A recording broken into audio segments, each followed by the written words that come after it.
What is going on, RotoGrinders? Dean here at Steen78904. If you want to get all technical on me, this is once again the morning grind. I'm filling in once again for Stevie TPFL, who's still out there grinding the NASCAR. He's grinding the Counter-Strike, I believe. So if that's your bag, make sure you hit him up with that kind of content here at RotoGrinders. What we're doing, of course, we're continuing our series with the lack of major DFS sports. No knock there to the KBO, but a lot of major DFS sports are not going on right now. They're on layaway. Hopefully soon enough we'll get those back. But in the meantime, what we're doing is we're interviewing a lot of DFS personalities, a lot of people in the DFS space. With that, I want to introduce your old pal, Eric Macpherson. Everybody knows him as Emac. Emac, what's going on, dude? Long time no see. It's good, Dean. It's good. Yeah, it's funny. A lot of before everybody freaks out. No. It's okay that we go on these different channels. And two, I've worked at a number of sites here. I'm your old pal. I leave on good terms. I join on good terms. I'm good. I'm fair to everybody. So I do have the nice opportunity to bounce around here. But yeah, Dean, it's been a while since we've done a show under this banner. You and I chat relatively regularly, mostly through IM or text and such. But yeah, it's been good. I missed being around my original DFS site.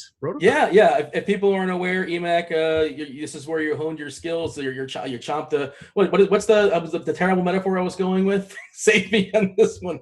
You earned your stripes. I don't know what you earned your stripes, cut your teeth, major bones, major reputation. There you go.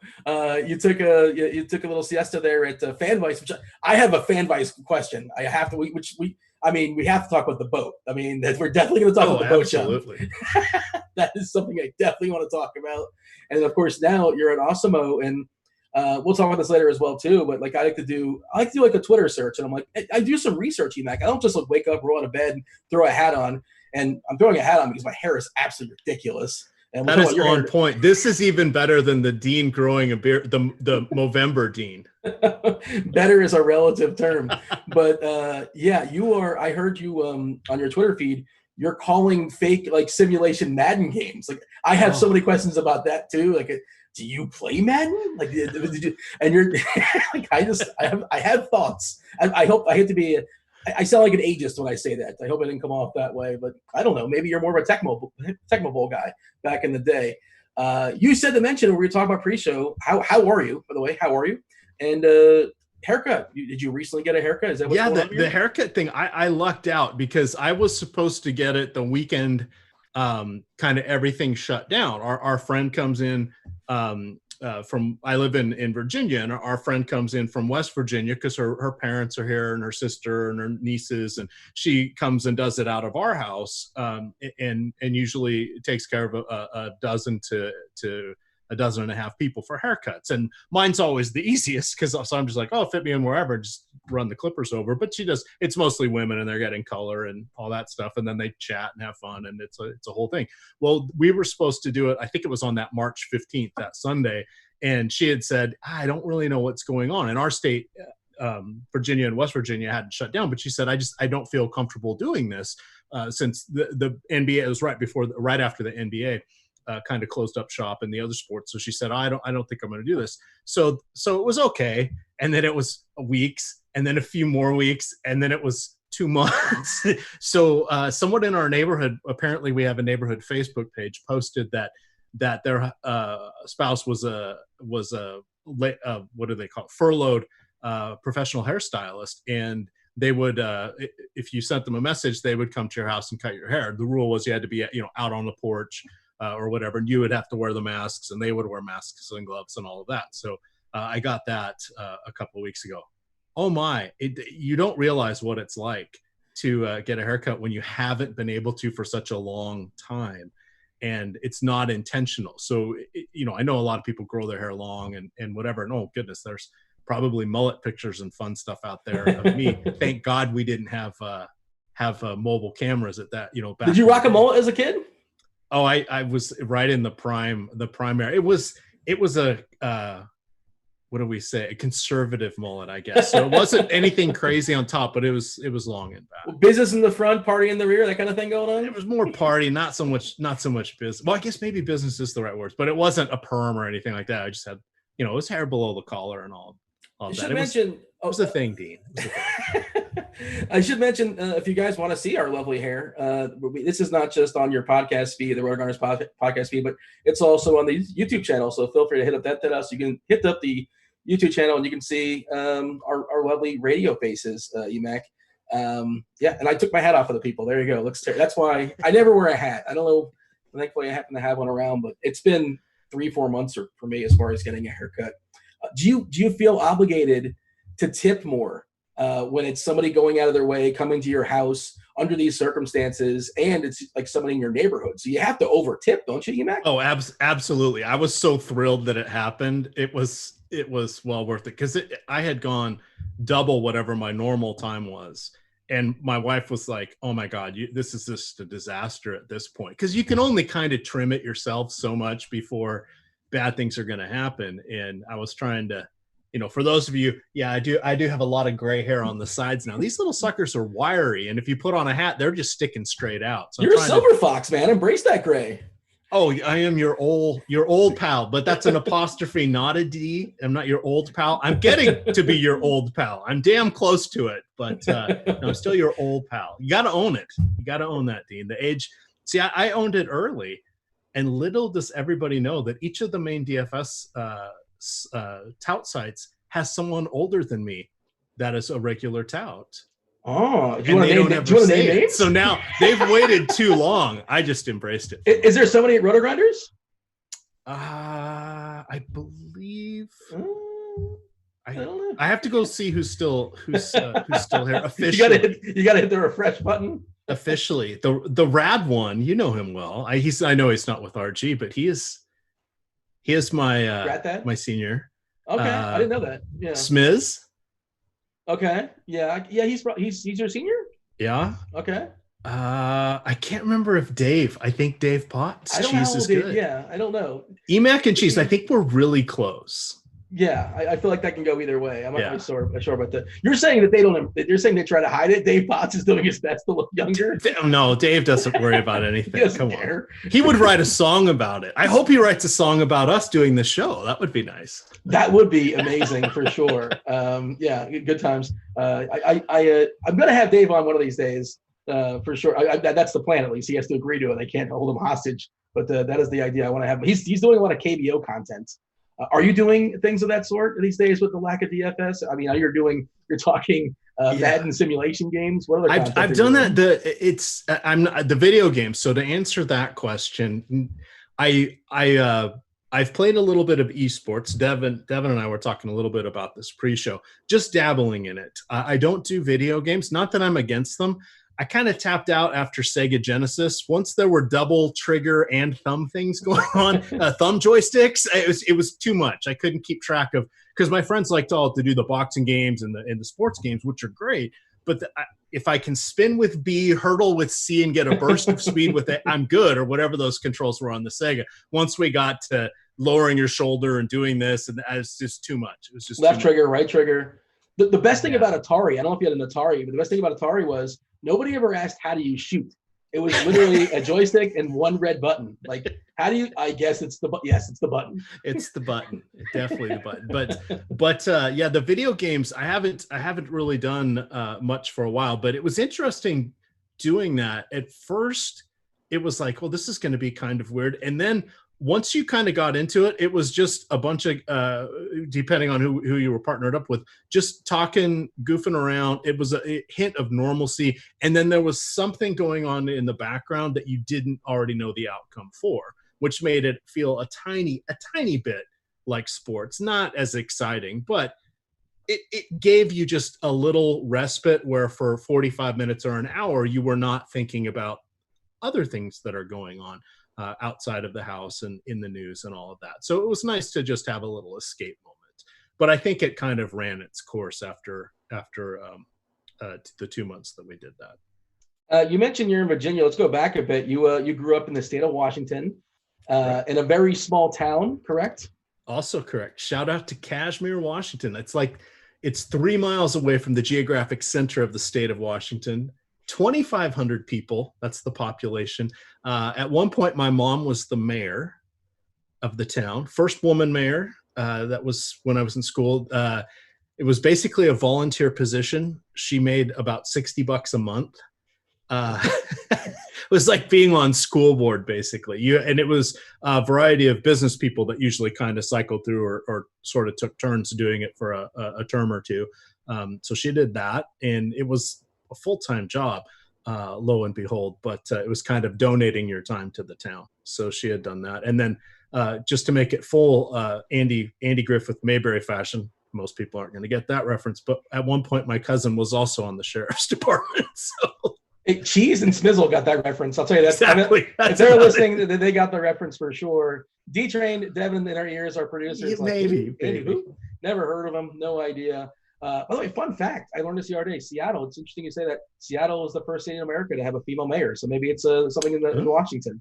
I did not know that. Was that during the time you were in school? And like, is that I mean, I know obviously it's different. Like if your mom is like the principal of the school, well, is that like a weird thing? And what is it like going to school with like, I don't know, 12 kids? What's your graduating class like? So fun transition there, Dean. And I know you didn't know this, but so I think she was the first woman council person, and she was filling a term for like two years. And then she was the first woman mayor. So from fourth grade until I was a junior in high school, she was like in the politics. And when I was a senior in high school, she came back and was our senior English teacher at high school. Of all things, she had been a librarian and a teacher up until she had me and my brother, and then she was like a long-term substitute in the town. This is an interesting one. So the town 2,500, the high school 400 total, approximately about 100 per grade, between 80 and like 110 per grade. When it's such a small town that when we were young kids, like we weren't school age yet. They would call her up because they need a substitute. And she was a librarian. She could do music teacher. She's a pianist and a concert singer. So she could do that. She would do the Spanish class, whatever they needed a substitute for. They would send a couple high school girls who were TAs, and they would take care of my brother and I, and my mom would go substitute teach. And then there would just be, so two or three kids would take care of us throughout the day at our house because it was only a couple hundred yards from the school. That's what happens in a small town. Yeah, that's just, yeah. It's a small town gossip. That's a thing, right? Everybody knows everybody's business. Oh, everybody knows. Your parents know what you did before you got home. That was made it a little tough sometimes. And that's before the era of social media. Yes. Yeah. Is that good or is that bad? Twitter would be slow compared to the gossip in a small town. Yeah, I mean, did you go back often? You're probably the most popular, most famous person to come out of, what was it? Kraken? What was the name of the city? Kashmir. Yeah. I was thinking of a new nickname of the Seattle hockey team. No, I go back about once a year now. So not as often as I would like, but it's kind of a tricky going, all the way across Virginia. It's not really a direct flight in there. So it's a flight to Seattle, and then it's about a 3-hour drive from Seattle.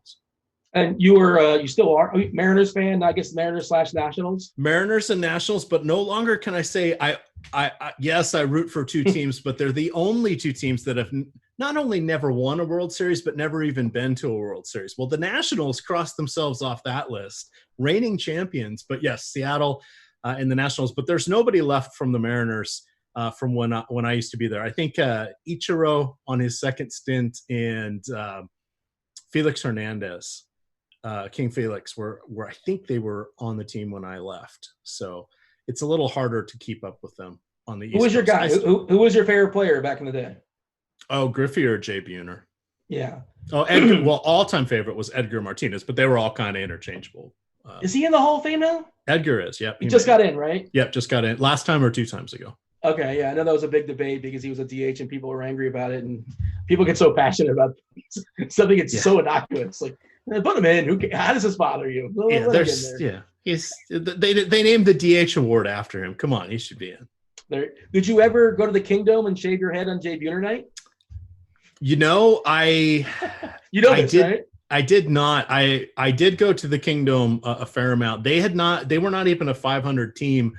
I think through their first 20 years or so. That sounds about right. And then the one year they were what was it? 82 or 81 and 81. like they had a tie season or something, but it was their first non-losing season. That was like when I was in college. We went to the Jay Buhner nights. I never shaved my head on Jay Buhner night. The idea, the concept was if you shave your head, you got in for free. Is that correct? Yes. That's the way I remember it.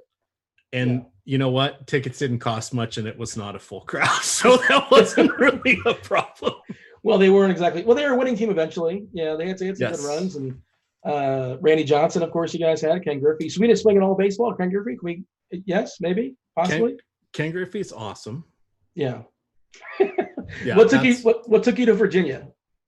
I just thought, I'll come out here and try something new. I'd been at a couple different companies, and they both got bought out, and so I got laid off from my job. And that was back when layoffs were kind of a good, it was biotech companies. So they, one they had to wait for SEC approval, and one they had to wait. I guess they did for both of them for potential monopoly issues.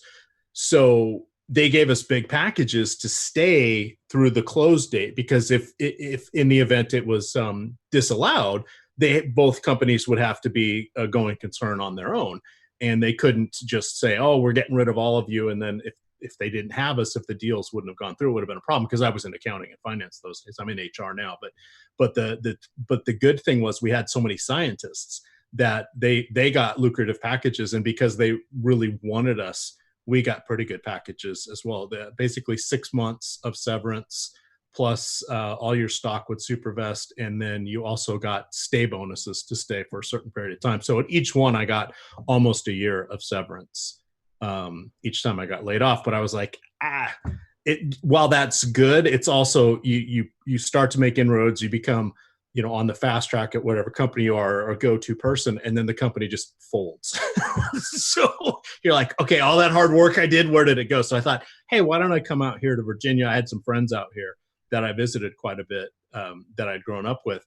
And one of them said, hey, his wife said, why don't you come move out here? You can live in our basement, which was, by the way, bigger than my 2-bedroom, 2-bath condo. Their basement was massive. They live in like a 5,500 square foot house. So I lived with them for a little while and bought a new car, and I sold my car, rented my condo, gave everything away, moved out with 2 suitcases of clothes. And 3 weeks later in Virginia here, I had a new job. I didn't have a job when I moved out here, had a new car and a place to live. And after about a year, I met my wife. And once we got married, I wasn't going to move. So how long ago was that? That must have been like a good bit ago. I moved out here in June of 2007. Okay. And so we've been married. Years. Yeah. I'll believe it, it's 9 years coming up here in a couple of weeks. There you go. We'll talk about it. Is she still doing her marathons? Is she still dragging you along with that? Yeah. Half marathons. Are you still partaking? I do a couple each year. I walk them, but she was going to finish all 50 states this year, but with the travel restrictions and most of the half marathons canceling or postponing, she was not able to. So she has 5 states left. Did you meet via one of the apps? I believe you did, right? It was called eHarmony. I don't know if people use that anymore. I think that would be like the opposite of Tinder or Bumble or whatever is out there these days. But yes, we met on that, and it turned out we lived about 2 miles from each other. So, what was your eHarmony like profile, like a header say? What was your headline? What was it that attached to? But what made him say, yes, this is the person I want to meet? You remember any of this stuff? Like when you filled it out or anything? Yeah, does it have like a catchy headline or something? I think I said something like garlic is good. And that was my tagline or header line or whatever. And she asked about that. She thought it was funny. And so we started talking, and then we met, and then she was worried that I was too normal. And she was like, oh my God, there's no way someone that seems like not completely insane is going to want to go on a second date with me. And I was like, once I met her, I was like, oh, wow, this is different. This could be the one. Is this what it feels like when you meet somebody special? And sure enough, it was. So is it because are you a cook? Garlic is good. Is that the reference? Yeah, I do a fair amount of cooking. She's done a lot of it since we've been on quarantine and stuff. And she does not like carbs, Dean. She's on this. You may have heard of the keto diet. Yeah, I've heard. I'm aware of it. Does she like it? She does, and it helps. So we eat lots of fresh fruit, fresh vegetables, and fresh meat, and then I still eat the carbs, and she picks and chooses. But almost everything I make has carbs in it. So she's just like, all right, I'll do the nacho cooking. Night. You're famous for nacho night. How does that work with no carbs? We are having nachos tomorrow night. She budgets a certain amount because she likes dessert or tiramisu, whatever it is. So she's like, all right, on this day, I'm going to have this. Or before she's going on her big training runs, she'll be like, all right, I'm eating pasta. Like tomorrow she's doing like an 8-mile training run. So tonight we're having pasta. So she just picks her times when she's going to.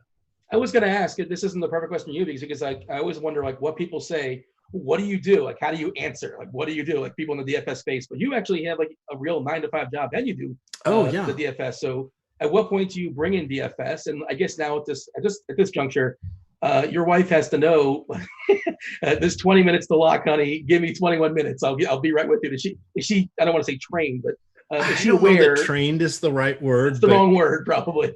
it feels now, well, and especially with baseball and football, or baseball and basketball. Sometimes it's 7, sometimes it's 7:30, sometimes it's 7:07. Yeah. On Saturdays are a little bit of a variable. So she's just like, just when are we having dinner or when are we doing X? Because she has come up to ask me something 90 seconds before lock too many times. And I'm just like, if you could have just waited 2 minutes, I wouldn't have been this insane raving lunatic getting mad at you for interrupting me. Every morning, text her the exact time you can start talking at night. Yeah. I don't know. No, but she's like, yeah, he doesn't golf. He doesn't do whatever. I know where he is. And she says, if it's the worst thing, she doesn't really like the red zone. But because she gets mad at 2 things. One, she'll be kind of into something and she'll be watching one of the games and they'll change. And she'll be like, oh yeah, that team I was rooting for scored or whatever. And she'll be like, wait, this isn't the game we were watching. What happened to the Packers?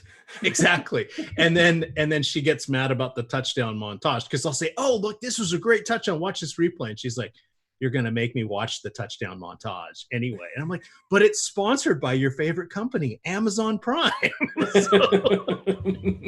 Well, there you go.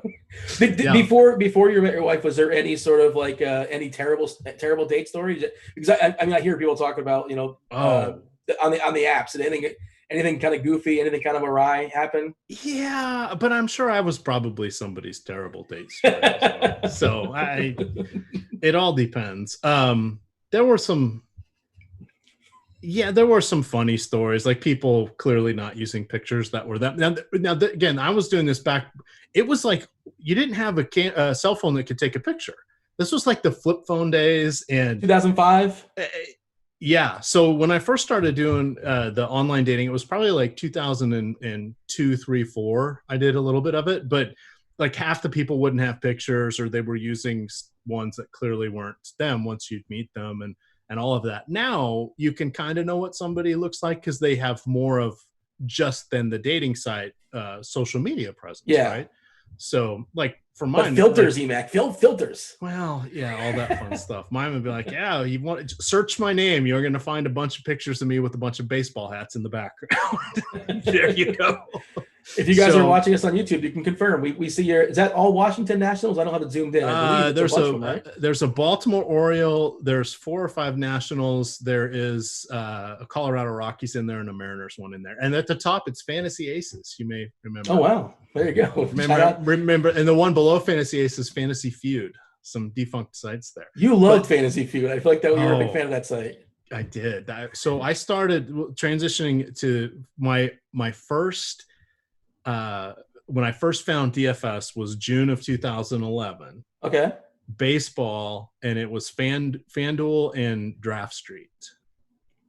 R.I.P. Draft Street. R.I.P. Draft Street. And then I found RotoGrinders as well around that time. And on DraftKings, that kind of popped up in that July timeframe. In August, RotoGrinders and DraftKings together did a contest, and I think it was 20 or $25 to get in. There was 40 people, and there was only one prize. So we didn't have winner take alls back then, but this was basically a winner take all. If you won, you flew out that next Friday. So this was on a Friday night. You were flying out that next Friday to the first ever RotoGrinders party in Vegas for the opening NFL weekend. And I was like, oh, what the heck? Why not?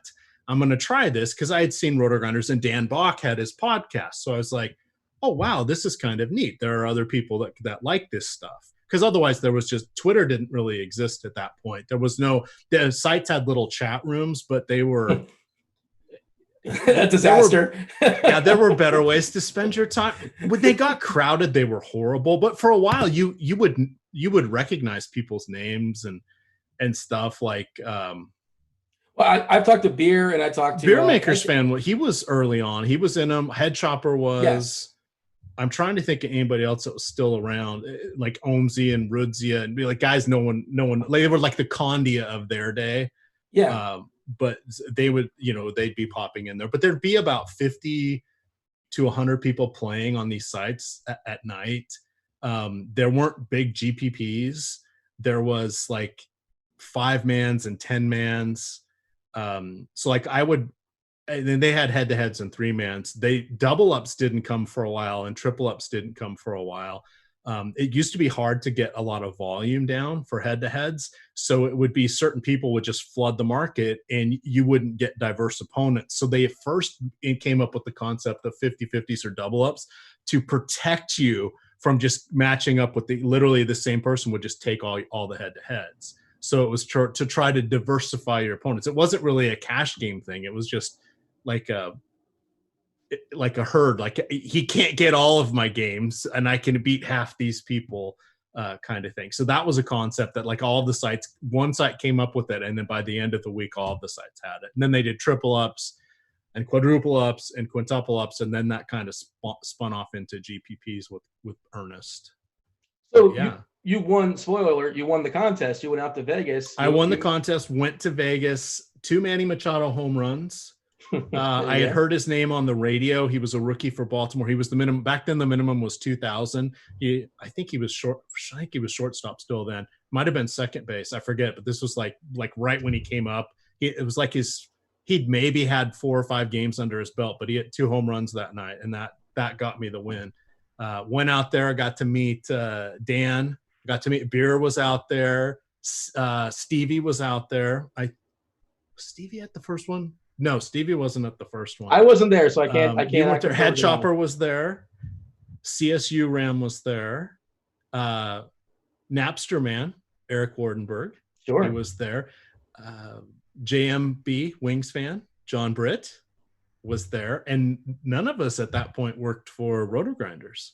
Oh, wow. So that I didn't know that. So basically everybody kind of like got a job out of that, or that was kind of my first randomly enough, a lot of people did. There was probably maybe 40 people there, I would guess. 40 DFS players. A couple people had their spouses or were already out there in Las Vegas for other reasons.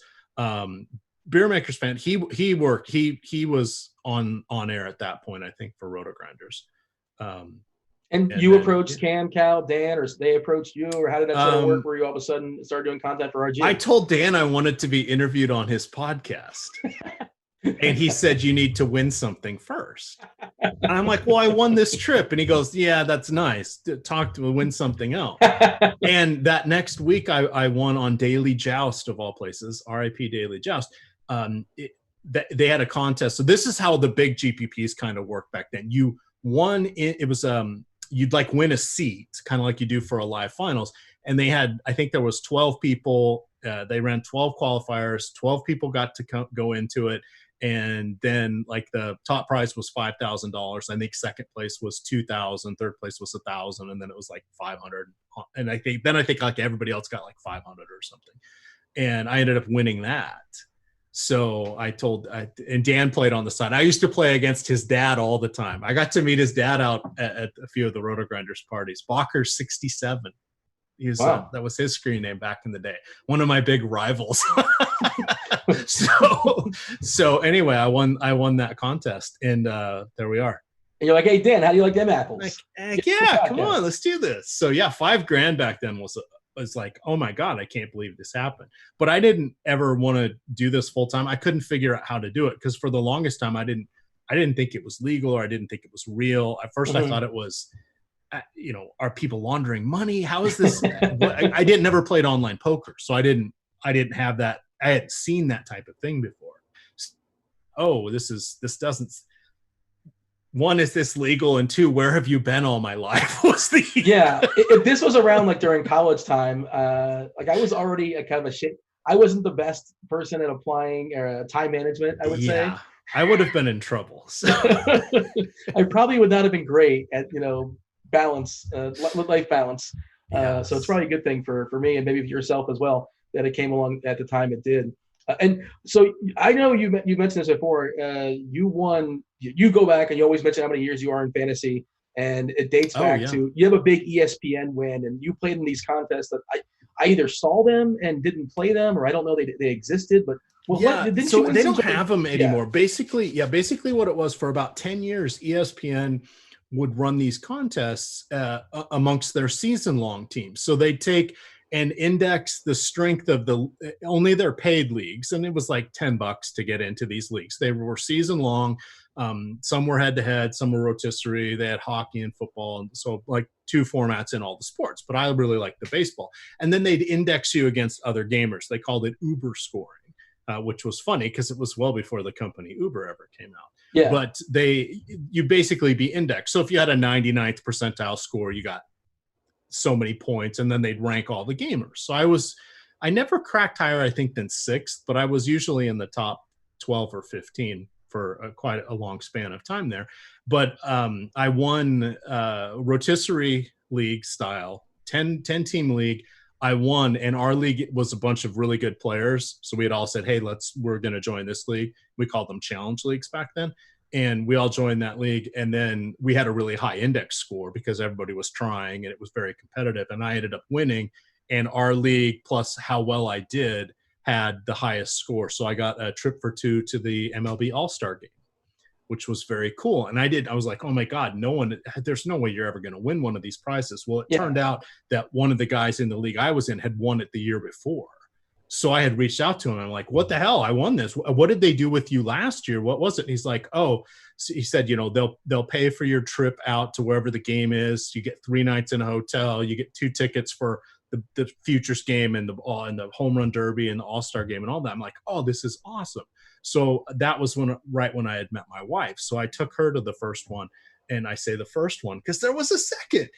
We went to St. Louis that first year. The next year I won it, but in head-to-head format. And that year it was in where was it? California. So it was right after we got married. So it was in Anaheim. So we stayed right by Disney.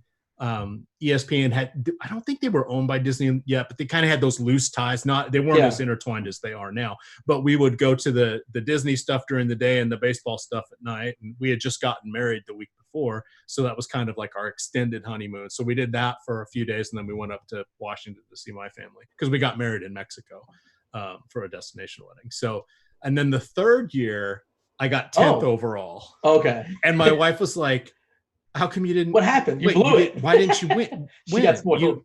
You said you were doing well. I'm like, sweetie, I beat 100,000 people or however many. No one has ever won it twice, and I won it in each format. And you're sad I didn't win it. She goes, wow, I had some friends in Arizona I wanted to go see. I'm like, oh my God. She's got that Ricky Bobby mentality, Emac. First or last. Exactly. So that was kind of it. And then, but dovetailing in with the RotoGrinders thing. So then I found this stuff. I'm like, oh my God, you play for money. This is great. And I did, got to meet all those guys out there at the party. And then they were looking for someone to do content. And at that point, when I first found RotoGrinders, it was maybe an article per day, maybe. Mm-hmm. There were no starting lineup pages for baseball anywhere. Didn't exist. So like when you would have a distinct edge in, and I think everybody locked. There wasn't. And the sites wouldn't tell you either. The sites wouldn't tell you because they didn't have a mechanism to really know. And you would, if you knew which players were platoon players, you had an advantage because people didn't. And even back then, people would pick pitchers that weren't even playing that day. Yeah. And it was like, I need to have Justin Verlander. He's the best pitcher. It's like, he's not playing today. He played yesterday, or he's playing, it's just, so you'd end up with these head-to-heads and you're like, oh man, that guy only had 6 active players. I better beat him, kind of thing. So that was fun. But RotoGrinders asked if someone wanted to do work on the weekends because they were getting so popular. And so I said, well, that'd be great.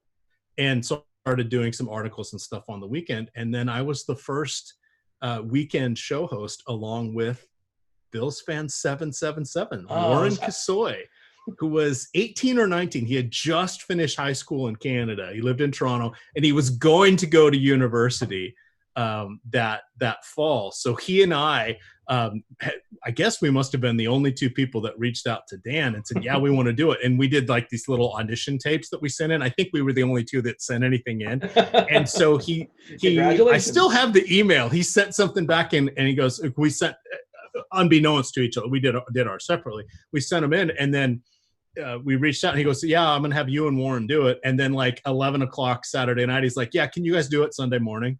And that was it. There was no Devin behind the scenes producing. Yeah. It was Google Hangouts. Uh-huh. It was pretty crazy. But I think we were hosts like 6 and 7 or 7 and 8, because it was Dave Kitchen, Dan, I think Head Chopper was on at that point. Beers Makers Fan, Fantasy Nomad. Oh, yeah. Yeah, that was basically it. And I don't think they even had Sirius XM at that point. I know they didn't. No. Yeah. Sure. So there you go. That was my Bills fan is still grinding, by the way. I saw he won like 100K in basketball earlier in the year. And wait, who? Bills. Yeah, he's still grinding away. He's pretty good at that European basketball. Is he? Yeah, he does the Euro League, but then you're right. He had $100,000 night. I think he ran like in that contest. He had like a train of 5 or something and finished first. Yes, that is correct. Yeah, he probably was like busy that night and they said, I guess I'll just run a train and 1 through 5. And that's the most beautiful thing. Can't imagine what kind of screenshot life that is. That's good times for sure. I like how you made that Canadian. You said he went to university. You didn't say he went to college. That's what he called it. I thought, I need to give that nod and just call it university. So. He's also, if you want to Google, if you guys Google Bills fan 777, he looks exactly like Christian Yelich doppelganger. The resemblance is strong. And Pete Davidson, sure, for that matter. All 3 of them look very similar. Sons of tattoos. Yeah. All right. So when did you know, like DFS is your thing? Like obviously you had a 9 to 5, but you're doing it. Mostly just because you enjoy it. You like sports and it's a fun outlet. Yeah. For me, the season long stuff wasn't nearly as fun because they stopped making it pay. And when no one's paying, they would just use it as like mock drafts, and then no one would ever run their team. So it's like that was starting to go away. And ESPN wasn't giving the big prizes around the time they had a deal with DraftKings. So they just said, all right, no more prizes for anything. And that was it. So we're like, okay, well, forget season long. I still play. We do, there's 50 of us from those old ESPN days, and we do composite leagues, 2 each in the big 4 sports. And then we cross rank and play for money, and, top 5 win money, and everybody else just gets to play with people who are still trying. So that's the fun part. You won 5K on Daily Joust. Do you have any any other like big DFS wins or crazy sweats, or are you more of a kind of a grinder?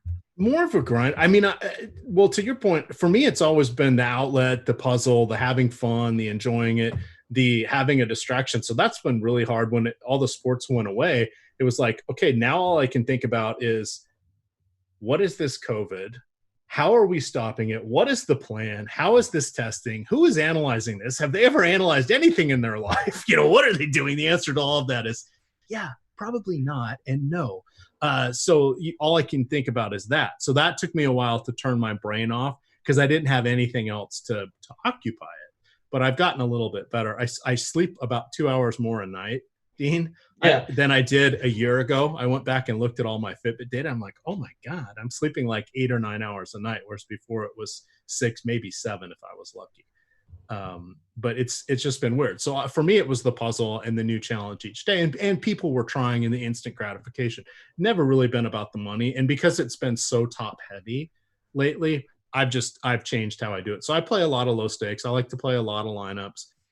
I utilize a lot of what some of the quote now top gamers are doing, like Osmo and those guys, where I don't max out 150, but I'll play 100 or 150 lineups across like a bunch of leagues in FanDuel or a bunch of leagues in DraftKings, and they have better payout structures. I'm told if you max out 150, you can't lose, according to Twitter. Can you confirm that? I would like to see them try. It's a whole challenge, but the way some of them are now, oh my God, if you don't have like a top 5 or a top 10 finich, you're probably going to lose money. I hate it. It's such a deterrent for me. Like when I see 150K, total contest, and then 50K up top, it's like, I just don't want to play. And it also doesn't favor my play strategy. Just the way I play, I'm generally not as goofy. I'm generally not like throwing the insane upside, but like the zero. Well, if you have 150, you can really get about 10% of everybody. No, there it is. Everybody in chat, please type 7 when you hear this. Emac, there is no chat. Oh, damn it. Maybe people will laugh when if you're on YouTube, you can type 7 in the YouTube comments. How about that? There you go. And to your point, by the way, as far as adjusting your play, surely you're on air close enough to block time, and that is a delicate balance of giving content and making good lineups. It makes me push back. Like you can't. And when your responsibility is first to the listeners, the viewers, is that sort of like that's one of the reasons why I suppose you're not playing in the highest of contests for that reason. I mean, it's funny because I shout out to Fast Eddie Fair. He and I actually did live before lock here, or what did we call it? We had a different name for it. Last call. It was last call. Okay, I believe. Which that was I originated that one-man show for the last half hour on RG. Dan Bach called. Actually, oh my God, it actually would be this weekend. So he called me up on like Friday or Saturday of the 3-day weekend and Memorial Day weekend. I think it was 2013 or 2014. And he's like, hey, you might remember this. CBS and ESPN were running shows on like video, but it was like Eric Carabell and Tristan Cockcroft on ESPN. And I don't even remember who was on CBS Sports Line or something like that. Yeah, and because to your point, everybody wanted to finish a half hour before lock because they wanted to go set their teams. He's like, we want you on for the half hour before lock. You're going to run a solo show. Go for it. And then I'm like, okay, that sounds interesting. And then he calls me up on I think we might have even gone live on Monday, or he called me up and he's like, all right, forget it. You're going live now. And it was either that Monday. I know there was like a 4 or 5 game slate on the Monday of Memorial Day. And then we were off and running on Tuesday. So I kind of invented that one on the fly. That was his instructions. You'll figure it out. That's what was his instructions. Thanks, Dan. You figured it out. Yeah. Oh, we figured it out. And we didn't have a producer, and that's where I came up with the QQs. I'd have to say, type the QQs, right? So I know you're asking me a question, because people like to talk back and forth in chat, and I can't tell if they were talking to me and what are we doing. So yeah, that's crazy. So hats off to all those guys doing that still now. That's a hard one to do by yourself. And then I had for basketball, I was like, oh, I can't do this by myself. And so I had done a show or two with Fast Eddie, and he had been working for Fantasy Feud, so he couldn't play. And then so I said, hey, can we get me and him on? Because we can do that together. Because basketball, there's just too much going on, and that was. And he's perfect because he's not making lineups, and also he's really good. But he's also not making lineups, so he's not giving up anything necessarily outside of his time.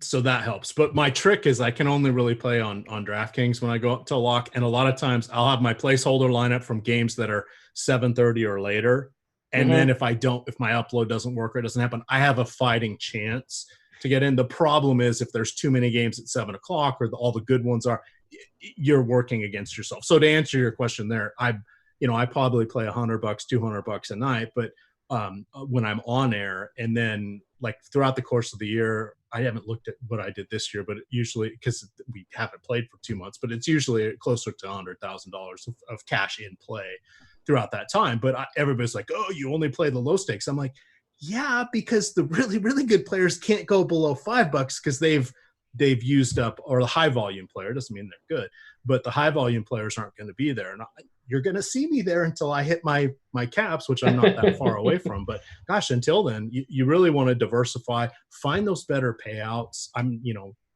You won't find me like, I'll play the mini max. I put 5 or 10 in there. I'd rather play the 100-man leagues, the 200-man leagues, the 500-man leagues. So Just throwing out a little advice for people that want to stretch that dollar. You're about the bankroll builders, man. Those things, I mean, checking out, those kind of things, those things matter that we don't talk about enough probably. Yeah, contest selection is so important. Contest selection is so much, Dean, and you have to be ready to pounce. Some nights there's going to be overlay. You don't know what side it's going to be on. Sometimes it'll be on the sub slates.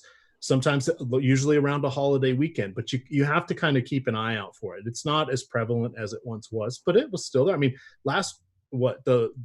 I guess it was Sunday, FanDuel had a few NASCAR contests that were like literally 20% short of filling. Oh, wow. So that was actual honest to goodness overlay. What's that in 2020? Yeah, doesn't mean there's room in the contest. Yeah. But honest to goodness, they were not making any money or even breaking even on it. But this last week they resized everything, or the one that was last night. So, they try to learn and figure out what people's habits are going to be, et cetera. But you got to be ready to jump on it. So I'd never done NASCAR on FanDuel. I went and entered a bunch of lineups with, literally 10 minutes left. I'm like, this isn't going to fill, and did that. But you just have to be ready for it. And that's something I think, utilize a DFS service, or as you guys like to call them, a tout site. I prefer to think of myself more as a DFS veteran, been around, seen a lot. This will be my 10th year of analyzing DFS baseball when it comes back, Dean. 10 years doing this. That's a good run, man. Pretty good. This will be year, I think, 31 of baseball for me. You're outing yourself. Yeah. It's a milestone birthday next year. That's when I will be your old pal Emac. Until then, I am your old pal Emac. But yeah, so just be smart. Utilize the service because we do the heavy lifting for you. We slog through that stuff. And that's one thing I've learned turning it back to current times. Playing some of these sports, like I keep calling it Call of Duty, even though I know it's CGS. What is that? Counter-Strike. Those games look really, really cool. And oh my God, if I was 20 years younger, I would have fired up playing those all the time. Probably would never have left my mom's basement. So I'm not knocking it. I'm just saying at this point, I'm not get my ass kicked when I play them. I'm not going to bother learning. But it's fun doing the sports or iRacing or NASCAR where I'm not the analyst, but utilizing someone's info, like Stevie, yeah. One of our good friends, my original nemesis there on Daily Joust. He does phenomenal content. They do the heavy lifting for you to save you time. I mean, we could all go change our oil. Well, cars are a lot more complex. I can't.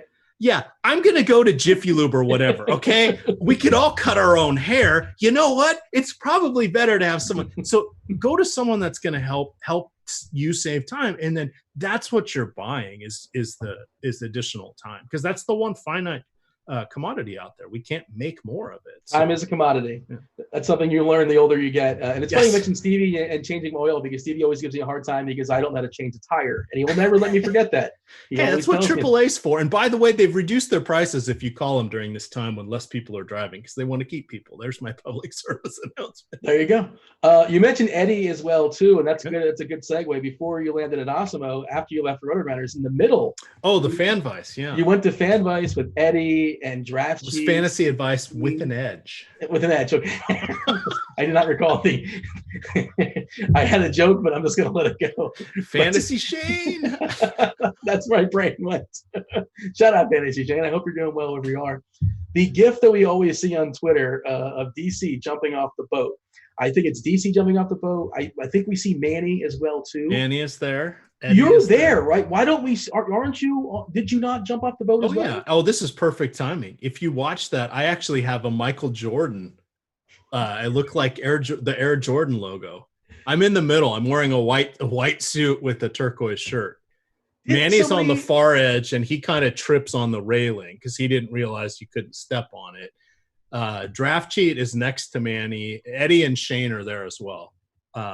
And there might be one more, but I think they give Mr. Drew Dinkmeyer likes to pull that one out every now and then. He kind of is focusing in on Draft Cheat. Yeah. It's always I'm on the edge, whereas in the real one, I'm in the middle, actually. Okay, see, I didn't know. Or the full one. And you guys are wearing suits, right? I think you guys are wearing tuxedos or we got suits. Coats. Eddie's wife went and got us Miami Vice looking suits from a Goodwill or a thrift shops.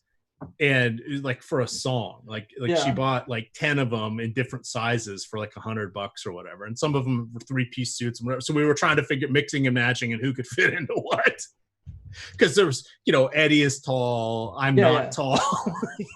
Eddie's sneaky tall, like you wouldn't know, like only if you guess it. He's gotta be 6'3", he's about 6'4", a little more than 6'4", I think. And didn't you mention Manny slipping? If I recall, so he almost get his leg like caught on the boat chopper? That would be Fantasy Shane. Okay, I knew somebody almost like got their leg caught. Yeah, he was not listening to me and was trying to help people into the boat, and I'm like, it's an outboard motor, you're gonna kick it, and he kicked it, and the propeller I think he had to get 30 or 40 stitches. I mean, he had to go to the emergency room into the bottom of his foot. But it could have been a lot worse. Oh, it could have been. Yeah, it could have. And they were just kind of idling, but those boat propellers they're not smooth and soft. Let's just put it that way. Whose idea was the boat? Who you remember whose idea? It was probably Shane and Eddie or Bill. It was Bill's boat. He was the money guy. Yeah, I guess. Yeah. As far as I had to get the story because we always see the GIF. And was anybody afraid to jump? Well, Manny, it was going to be somebody else, and we convinced Manny to come down that night. Shane called him, and he couldn't tell him who anybody was involved in this because people top secrets. It was still couldn't have anybody knowing. So he convinces him to drive from Miami to where we were, which was a couple-hour drive. And he came that morning. And he walks in and he sees Draft Cheat and Eddie, and then he comes around the corner and he sees me and he's just like, "It's my old pal." He says, "I can't say your name without saying it's my old pal." So that was how he kind of got roped into it. I want to get some of my quick hitters in before we step aside and wrap up. I asked on Twitter, I said, "Hey, I'm going to talk to Emac. What do you guys want me to ask Emac about?" Seth1347, aka FinHater13. FinHater13, Dan Marino's number, and he's got a Dolphins avatar. I'm so confused. I have questions. He wants to know, and I was going to ask about this as well. FEV, Freddie Van Vliet and Hunter Renfrow. Elite. So you run talk to me about Freddie. All right. So it was kind of a joke when he in the Fanby Slack where when he first was playing, and I said, because he was always super duper cheap. And I would say, it's not Fred Van Vliet, it's Fred Van Elite. And that kind of became a thing. And so I started saying, I'll play a contest where I have to play him and you guys can play anybody else. And because it worked because he was cheap. So it then morphed into a thing where people goaded me into playing, and we would give away a subscription if you won first place with our logo in this contest. And the contest was just $1. And anybody could join. Didn't matter if you were a member. We did this at Fanvice, then we also did it at Osmo. So, anybody can join. And, I rope you into it every now and then, or I know Mangone jumps in it from time to time, but it's more just. I'll get the alerts, yeah. Yeah, I have to play him. It's to your advantage a lot when I have to play him. So. And then he became really good. And then he became good after the final, so who knew? But I'm ready to retire that, so I don't think Seth will let Who's the next Freddie Van Vliet? Do you have one on layaway? No, can someone else take up the mantle? I'm tired of tweeting that out. No, I'll probably keep doing it, but it was more fun when he was not an impactful, really good player. Yeah, and when there's like 6 Raptors playing, and like he's still playing 40 minutes. Like everybody's gonna play Freddie Van. The disadvantage will be like not playing him. You don't play. You're the only guy not playing Freddie Van Vliet. Yeah, he's like the equivalent. He and Frank Mason were about the same level at that time. Frank Mason, I think, is now with the Milwaukee G League team, or whomever was the old San Francisco guard. I think it was Frank Mason. But yeah. So anyway, that was diverging paths for those guys. The other one, Is Hunter Renfrow the Hunter Renfrow against lefties, automatic home run. Automatic home run. There it is.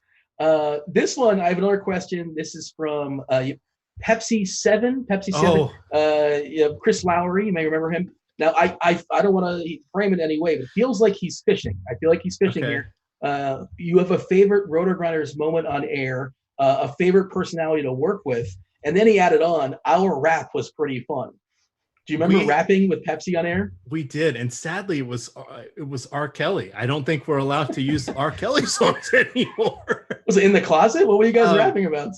No, we did. No, we were going back and forth doing songs, and people they were just laughing, but we kept doing various rap songs, and we were doing some by request, and I did what's the one? You guys set rap behind like 20, 30 years. The remix to Ignition, Hot and Fresh Out the Kitchen, that one. So I was singing that, and I just kept going with it. And people were like, oh my God, how does he know? I don't know. It was a good song. It was a catchy song. Why? I'm not the demographic that would know that one.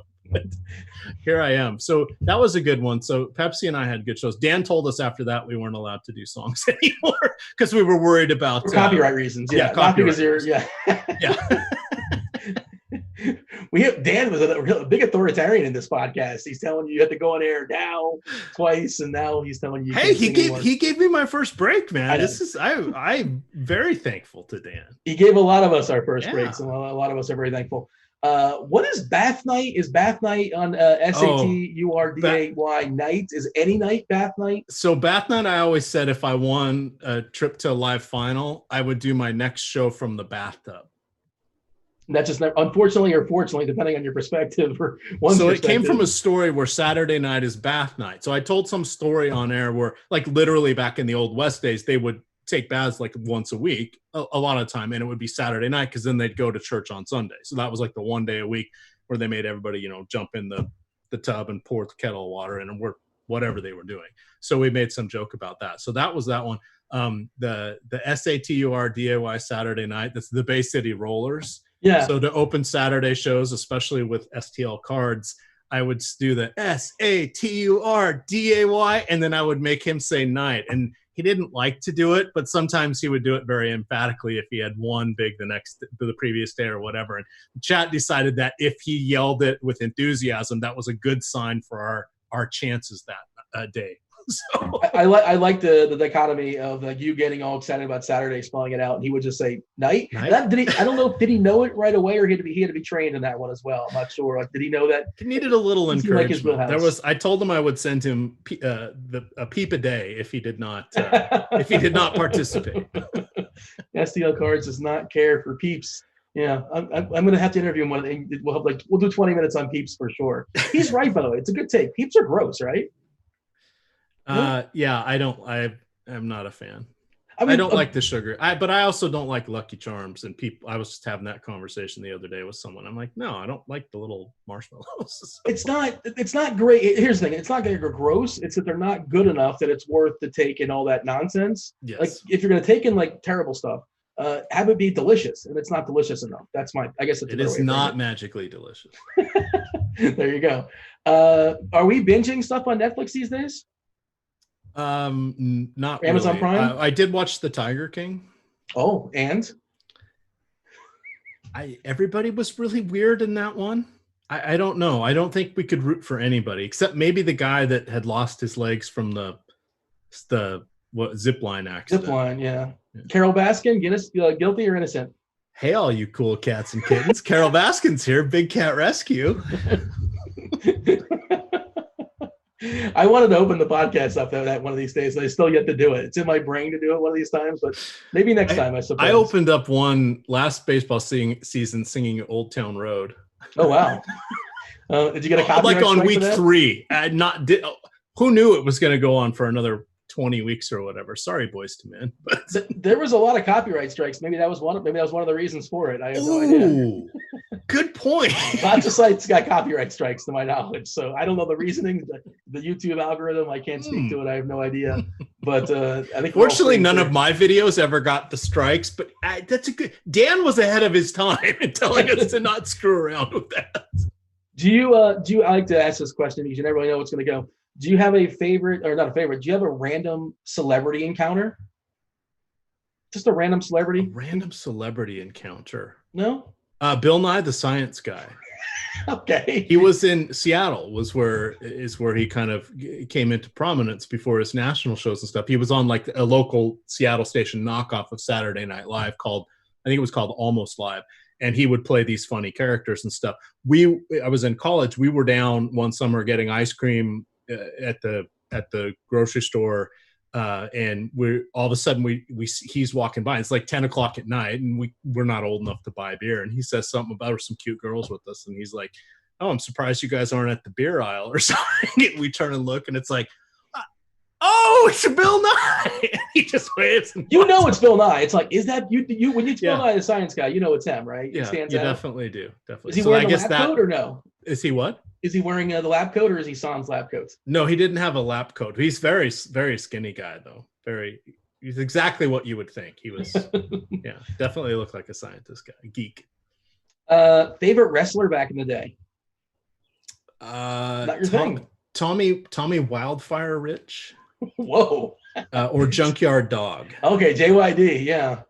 Who's Tommy Wildfire Rich? He was kind of like the Nature Boy.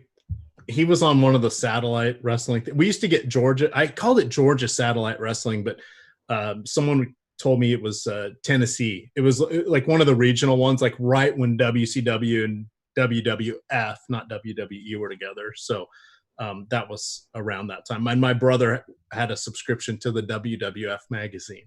Oh, wow. Yeah. And they were not on during the week. I think it was only Saturday mornings or Sunday mornings, whatever it was. But that's when we'd watch it on the TBS, the Superstation. Did he also have Nintendo Power? Was that a thing in your household? He did have a Nintendo magazine. I guess maybe that's what it was called. I was in high school at that point, and he was a couple years younger than me. But he had some sort of Nintendo magazine, because I remember we would send in a Polaroid picture a couple times when we had broke whatever high score we'd seen in the magazine. Yeah, that was – I'm old. There you go. Do you have an all-time favorite concert you've been to? Oh, gosh, probably Skid Row or Def Leppard or there it is. Motley Crue. Kiss, that whole genre. I've seen them all multiple times. You know what? My favorite concert, and if any of you get a chance to see them, go see Heart. Heart. It just took me moving away from Seattle, and I've seen them 4 times since I've been in Virginia. Wow, they're from Seattle. Which is why I say that. But that's where they live now, and that's where they kind of came up. They had come up in Canada, but they had to move there for different reasons. We'll end on this one, Emac. Give me your favorite in ballpark. Doesn't have to be baseball. Like live sporting event moment you've attended. Oh, easy, absolutely easy. Game. Well, there's a couple. It's all Kingdom related. So I was at the very first game in the Kingdom. Went with my dad and 2 of his friends. So that was 1977. 1995, I was in the 1-game playoff against the California Angels at that time for the Mariners and the Angels for the right to go play the Yankees. The Mariners won. Spoiler alert, Randy Johnson was amazing. And then probably the last game in the Kingdom. My brother and I were trying to get tickets to take my dad to the first game in Safeco Field, but we couldn't because it was just like, there was no way you were going to get it if you didn't know somebody. So we went to the last game with him. So that meant a lot to me that he was at the first and last game with me. So he passed on this summer. So shout out to dad there. So do you have a favorite ballpark you've been to? It sounds like you've been around. Colorado is pretty cool. Yeah, it really is. St. Louis is nice. The Nationals is up there. San Francisco by the water, if it's a nice day, go get to walk by McCovey Cove. It's good. If it's cold, not good. I got to go see McGuire and Sosa play there. I was down in San Francisco for work, so I went early to go watch them hit batting practice. I didn't have a jacket, and it was one of those San Francisco days where it's 52 degrees, overcast, and the wind was, as Kevin Roth would say, 17 miles an hour out to left center. I was like sitting second row from the top seats in left center, and it was cold. I had to go buy a $40 sweatshirt to wear. I might have missed something. Did you say McGuire and Sosa were playing in San Fran? Yeah. Or Oakland? Or was it? No, what's in Oakland? Bonds. I'm sorry. It was Bonds. It was Bonds and Sosa. Bonds and Sosa. All right. It was in San Francisco. That's probably where McGuire came in my mind, even though he was in St. Louis at that time. And it was after it was after that home run derby year. But it's still pretty. Those guys were amazing. Emac, it's been a pleasure. Thoroughly enjoyed having you on. I hope it's all is well with you in quarantine. All is well with your family. All is well with you at Awesemo. Anything you want to say before you step aside? Get your plugs in. Tell the people what you're doing. Tell the people. Yeah, absolutely. You can follow me on Twitter at EmacDFS. See a variety of things that I'm doing. Check out everybody doing the good work while we're trying to figure out what's going on before sports comes back. Enjoy DFS for the diversion. If you're not having fun, you're doing it wrong. Not everybody's going to make oodles of money. And don't be afraid to look for a subscription site because it's saving you time. That's the main thing that it's doing, saving you time. So if you're having fun, it's a nice social outlet. Enjoy it. There you are. That is your Ol Pal Emac. Much appreciated. Thank you so much. Thank you for listening, everybody out there. Stay tuned for more interview episodes here on The Morning Grind. I was Dean. Thank you. We're out of here.